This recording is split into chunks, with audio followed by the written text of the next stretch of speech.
各位老友記，今日我想同你哋講一句好可能會得罪好多人嘅話。話人到50歲之後，你如果仲以為朋友越多越好，人脈越廣越有福氣，我勸你即刻醒下。我坐席呢張台後面間，多年遞過太多50、60歲嘅人，本來一手好牌，結果因為身邊留住幾個唔應該留嘅朋友，將自己嘅晚年健康甚至副身家都輸晒。今日我要毫不留情間同你講，過咗50歲之後，有4種朋友你死都要開始遠離。唔細我叫你冷血，而細你唔遠離佢啲，你嘅運勢、你嘅健康、你嘅屋企平安，全部都會被佢啲一啖蠶食晒。呢條片你一定要遞到最後，因為第4種朋友最陰險，好多人一世都遞無穿。我今年都有一把年紀，坐席呢張寫字台後面，見過老亂大老闆、打工仔、街市阿婆、退休教師等人都有。我發覺一個好殘忍嘅規律，就世人到50歲之前，你嘅命運多數同你嘅努力有關，但細50歲之後，你嘅命運7成取決於你身邊嘅5個人細邊嘅，你日日聯絡計，你成日一齊食飯計，你有心事為清計，堂堂呢低人細邊種類型呢，就直接決定你下半世細福細話。上個星期有個63歲嘅陳伯走嚟問我，一坐低就喊。話自己成副身家俾幾個結識咗30年嘅老朋友輸晒。我問佢，你嘅仔女屋企人有冇提你？佢話有，但細佢寧願信朋友都無信仔女。總故子，我一年聽到唔止一次。我哋由細到大接受嘅教育就細朋友多，路好行，在家靠父母，出外靠朋友，多個朋友多條路。呢啲話值你後生嗰陣有道理，因為嗰陣你未成家、未有錢、未有地位，你需要朋友幫你問工、幫你搭閒、幫你打江山。但世人到50歲之後，你已經冇滅，都細需要人幫你打江山。反而好多人細眼紅你打好嘅江山。呢個時候，你嘅朋友圈無細要做家術，而細要做頸術。真相細幹殘忍，50歲之後，字數比術量仲要1面倍。一個真心朋友勝過100個酒肉朋友，而有4種朋友，你留得越耐，你嘅氣運就衰得越快。無勢我傳，世人性使然。第一種你要即刻遠離嘅，就細覺低有事先問你，無事當你透明嘅朋友。呢一種朋友最容易辨認，你屈指一算就知，就細覺低。1年365日，你都聽唔到佢一句問候。但細佢一開口問你，就一定細有嘢想要，想借錢，想問你介紹工，想你幫支個仔問學校，想你出手幫隨解決一個隨自己搞無掂嘅麻煩。我有個客李伯，今年67歲，佢有一個由中學時到大嘅老同學，叫做阿祥。呢50幾年嚟，阿祥打過嚟嘅電話，李伯用2隻手都數得晒。但細只要阿祥打嚟，一定細有嘢想借。第一次借5碗做生意，第2次借10碗幫個仔閉首期，第3次借3碗頂住先。李伯次次都俾，因為隨住得幾10年老同學，無幫講無過去。結果去到第4次，阿祥嚟借15碗一病，李伯自己老婆病咗要做手術，都要湊出15碗借閉除。到李伯自己入醫院要做手術隔陣，佢打電話閉阿祥。同隨講，阿祥，你可唔可以嚟醫院陪我一陣？你估阿祥點答？佢一句我幫你祈禱就熄咗機。李伯坐直病床上邊望住個天花板，先明白一個道理：呢30幾年佢根本唔細我嘅朋友，佢細我嘅一個 ATM 機。呢種人嘅心態好簡單，佢哋將你當成一個工具人。你有嘅資源，佢就想攞；你問無到嘅時候，佢就當你死咗。呢一種關係最恐怖，無細佢利用你嘅錢，而細佢消耗你嘅時間、你嘅感情、你嘅期望。你以為呢個細一段友情，其實你細直到供養一個無視感恩蓋陌生人。到咗50歲之後，你仲留住呢種朋友，直身邊唯有滅後果。你為發掘自己嘅退休金越嚟越少，你嘅耐性越嚟越差，你嘅仔女對你越嚟越無滿。因為你一直將家庭資源俾一個外人，你屋企人一定會有意見。最慘嘅係，當你自己有事嘅時候，你先發現原來你身邊嘅所謂朋友一個都靠唔住。點樣避開呢種人？好簡單，記住3個字：識佢一次。以後只要有呢種好耐冇聯絡嘅朋友突然打嚟又審住借錢，你就講一句：唉，我最近手緊得好交關，你可唔可以借低幣我周轉下？你就會發現1秒鐘之內佢就會消失。呢個世界上肯借錢幣你嘅朋友，先算得上係真朋友。記住呢句真嘅朋友，無謂等到有事先問你，幣你當工具人嘅，無配叫做朋友。第二種你要遠離嘅，就係中意講是非，成日搬弄口舌嘅朋友。呢種朋友表面上好正常，甚至可能係你嘅所謂閨蜜老友，一齊飲茶，一齊做運動，一齊行街市。但係佢有一個共同特質，佢同你講嘅每一個故事主角都係另外一個人，而且90%以上都係壞話。我認識一位張姨，隨有個結識咗20幾年嘅街坊，兩個人日日一齊飲早茶。呢個街坊每次見到張姨就一定會講另外一個人嘅是非。今日話樓下阿花個仔冇出息，聽日話對面阿明個老婆偷偷去炒股票輸晒，後日又話大姑奶個新抱無孝順無下。張姨一開始都聽得津津有味，覺得好過癮，仲成日笑住栽英童。但係細有一日，張姨聽到一個好震撼嘅消息，有另一個街坊走嚟同佢講：阿姨你要小心，你成日同嗰個人飲茶。佢直出面同人講：你老公有第二個女人，仲話你個仔靠你養細廢人。張姨嗰刻先醒起，原來自己一直都係佢嘅其中一個講是非嘅材料。你以為佢經細直你面前講其他人，錯佢直其他人面前就細講講你。呢種朋友嘅本質你聽好，隨地嘅嘴巴就係一條散播負面能量嘅管道。當一個人習慣咗講人是非，講人衰也，佢嘅整個氣場都會變成陰暗尖酸涼薄。你日日同呢種人相處，你自己嘅氣場都會被拉低，你會發覺自己都開始變得涼白，中意八卦，中意批評人。呢個係一種感染，無知不覺就會將你變成你本身最討厭嘅嗰種人。更加恐怖嘅細除，隨時為剛你講過嘅每一句說話，你屋企嘅每一件事，你仔女嘅每一個細節，全部搬去街坊四鄰入邊講。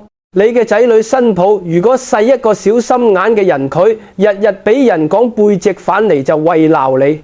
你個屋企就細幹俾一條嘴巴，搞到雞飛狗走。你話冤無冤枉？50歲之後最重要嘅就係家宅平安。你嘅家宅一旦被外人搞亂，你嘅晚年就冇平安可言。所以呢，總口舌是非嘅朋友，你一定要離得越遠越好。點樣處理呢？好簡單，我教大家一個3不原則。第一，無講屋企事；第二，無憑別人；第三，聽到人講是非無應，無童子笑，無答。你堅持呢3樣嘢1個月，你就會發現假低成日拎是非嚟問你嘅人會自動遠離你。因為拒絕你道德無道嘢，你冇被情報佢就為絕得你問，然後自己走。呢個叫做用行動篩選朋友，無使鬧翻，無使傷和氣。記住呢一句把口用嚟講人是非嘅朋友，遲早會拎你嘅事情去講，距離就係最好嘅保護。第3種要遠離嘅就係成日抱怨婦、能量爆棚嘅朋友。呢種朋友同你相處嘅每一次都好似俾人抽咗1次血監，你一坐低期就開始講老公點唔好，仔女點唔孝順，身體點差，政府點衰，鄰居點衰，退休金點少咗。你聽完之後，本來心情幾好嘅一日，都會覺得個世界灰晒。我有個朋友嘅個案好經典，呢位朋友叫做林太，退咗休，隨有一個由30幾歲時到而家嘅老友計，兩個人幾十年好朋友。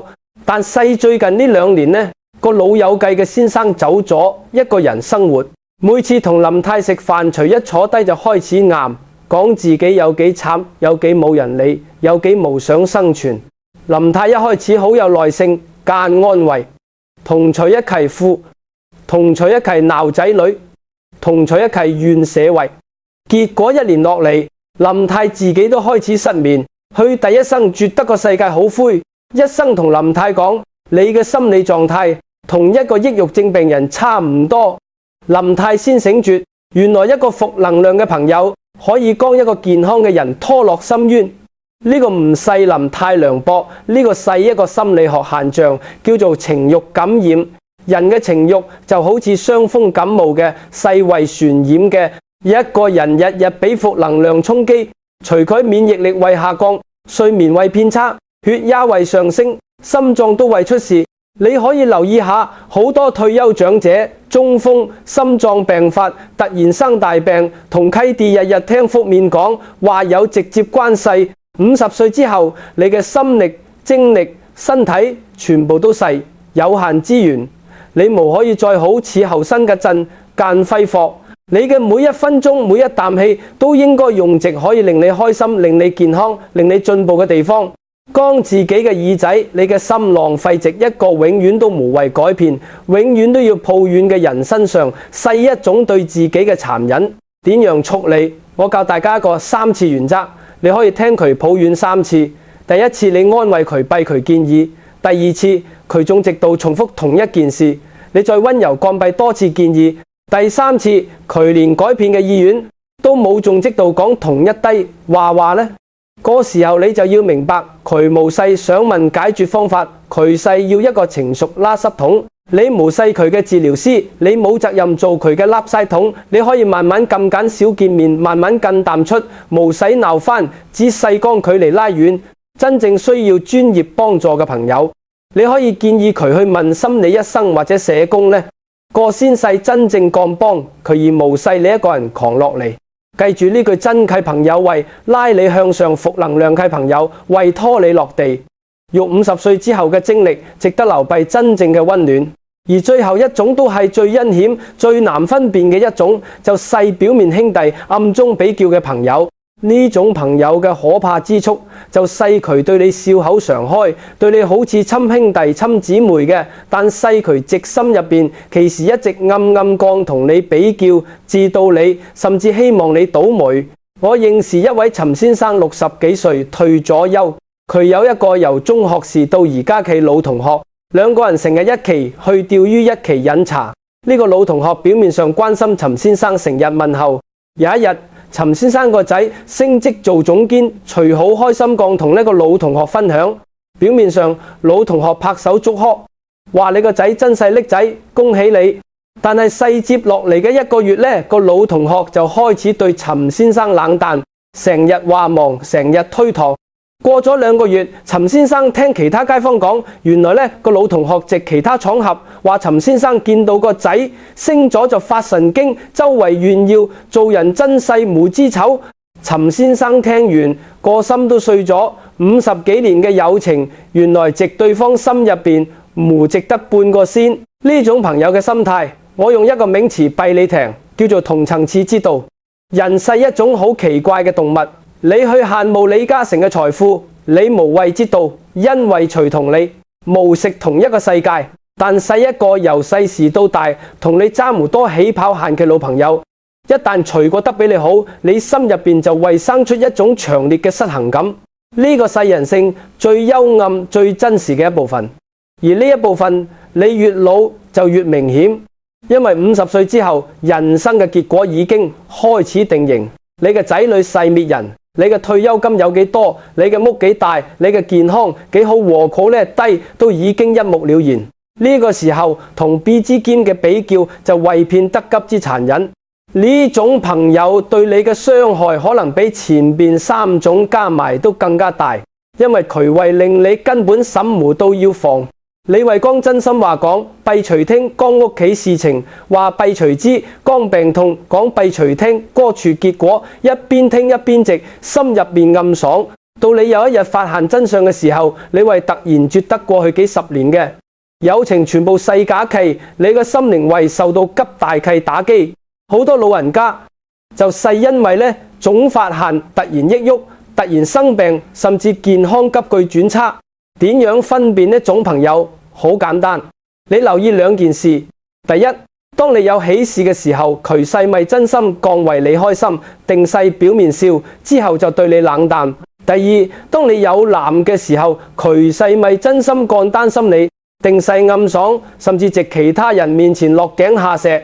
觀察半年，你就為弟得清清楚楚。點樣處理呢？我弊你一個時用嘅原則：三不主義。第一，不炫耀。你有幾多錢？你個仔幾成功？你間屋幾大？無好周圍講。第二，不透露你嘅健康狀況、你嘅財務狀況、你嘅屋企秘密，一律無講。第三，不深交，維持表面嘅禮貌就夠，唔好講真心交出。你做到呢三樣嘢，呢種朋友自然為絕得你聞，自然為走遠。你無使鬧翻，你仔細做翻一個無透明嘅人。記住呢句50歲之後最貴嘅無勢，前世人心。你江心交錯人為，賠上你嘅晚年。講到呢度，我知道好多老友計聽完可能為有低南國，你可能為審間讓做人，勢咪太涼薄，勢咪太算計。我可以好肯定間話你聽，無勢50歲之前，你可以熱情，可以真誠，可以江心交庇所有人，因為國時你未有滅可以失去。但係勢50歲之後，你嘅每一分精力、每一蚊錢、每一啖氣，都係你辛苦大半世楚翻嚟嘅本錢。你唔應該再降一低寶貴嘅資源，浪費值無值得嘅人身上。真正嘅智慧，無勢要你變成一個孤獨嘅老人，而勢要你時得篩選你身邊留住嘅每一個人，都應該勢令你嘅生命更豐盛、更平安、更有力量。留一個真心朋友，勝過100個酒肉朋友。真正嘅福氣，無勢人多，而勢人對人到50歲之後，你嘅運勢好無好，無勢天決定，無勢命決定，勢你身邊留住嘅人決定。你今日開始有勇氣去遠離嗰4種朋友，利用你嘅，講你是非嘅，拖你落地嘅，暗中妒忌你嘅，你嘅晚年就為出現一個好神奇嘅轉變。你為法限你嘅心情越嚟越輕鬆，你嘅身體越嚟越好，你嘅屋企越嚟越平安。甚至連你嘅財運都為慢慢向你行過嚟，因為你嘅氣場乾淨咗，好嘅人自然為走近，你好嘅運自然為流向你。如果你今日聽完呢番說話，你有感覺、有共鳴、有醒覺，我請你做3件事。第一，食留言，屈留低你嘅想法，話俾我知你有冇遇過呢4種朋友，你細點讓出你嘅經驗，可能會幫到另一個仲積度困擾嘅老友計。第二，如果你覺得呢條片講嘅細真心話可以分享俾你身邊嘅老友計、屋企人、街坊等渠地，都可以早低醒覺。第三，如果你想聽多低關於晚年親情人性嘅真相，記得訂閱我哋嘅頻道同開埋小鈴鐺。以後每一條片我都會同大家講最真實、最實用嘅晚年智慧。祝各位老友記下半世人生越活越通透，越活越自在。身邊留住嘅都係真心人，應該清計都清得乾淨。人到晚年最重要嘅無勢熱鬧，細心安。我哋下期節目再見。